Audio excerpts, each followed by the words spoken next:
Hi friends, இன்றைக்கி Wednesday.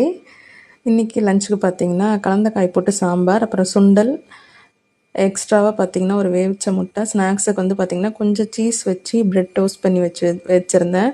இதுதான் இன்றைக்கி லஞ்சுக்கு எடுத்துகிட்டு போனாங்க. சாம்பாரில் பார்த்திங்கன்னா கேரட்டு, இன்னும் எல்லாமே ஒவ்வொரு காய் இருந்த எல்லாமே போட்டு முடிச்சிட்டேன் இன்றைக்கி. அப்புறமே தலை சீவலான்னு பார்த்தா ஃபுல்லாக வந்து நம்மளோட கோகனட் ஆயில் வந்து நல்லாவே ஃப்ரீஸ் ஆகிடுச்சு. சரின்னு கொஞ்ச நேரம் வெளியே வச்சு பார்த்தா அப்பயும் ஒன்றும் வரல. சரின்ட்டு ஸ்க்ரூ ட்ரைவர் விட்டு நான் கொஞ்சம் கையில் எடுத்து அப்படி தான் தள்ளி விட்டு அப்படி தான் இன்றைக்கி பிள்ளைங்களுக்கு தடவினேன். ஸோ நம்ம கோகனட் ஆயில் பார்த்திங்கன்னா நெக்ஸ்ட்டு மந்த் வந்து கண்டிப்பாக ரெடி ஆகிடுங்க. இந்த வெயிலுக்காக மட்டும்தான் காத்துட்ருக்கேன். அதனால தான் நிறைய பேர் இப்போ என்கொயர் பண்ண ஆரம்பிச்சிருக்கீங்க. ஸோ ரொம்பவே ஹாப்பி. இப்போ நெக்ஸ்ட் மந்த் பார்த்திங்கன்னா கண்டிப்பாக நெக்ஸ்ட் மந்த் எண்டுக்குள்ளே ரெடி ஆகிடும். இன்றைக்கி டிஃபனுக்கு பார்த்திங்கன்னா காலையில் காட்டு யானை அரிசி தாங்க இந்த தடவை ஊற வச்சு மாவுக்கு சேர்த்து ஆட் பண்ணியிருந்தேன். ஸோ அது இன்னையோட மாவு தீருது. அதனால் காலையில் இட்லி ஊற்றிருந்தேன்.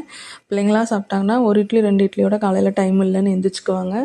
இது அவர் வந்து அவர் வீட்டில் இருந்து டைம் இருந்துச்சு ஊட்டி விட்டார்னா 4 இட்லி கூட சாப்பிட்ருவாங்க. ஸோ மோஸ்ட்லி காலையில் இருந்தாங்கன்னா ஊட்டி விட்றதுக்கு பார்த்துக்குவாங்க. ரொம்ப ஹாப்பியாக பார்த்திங்கன்னா 2 பேத்தில் என் சின்னதுக்கு தான்.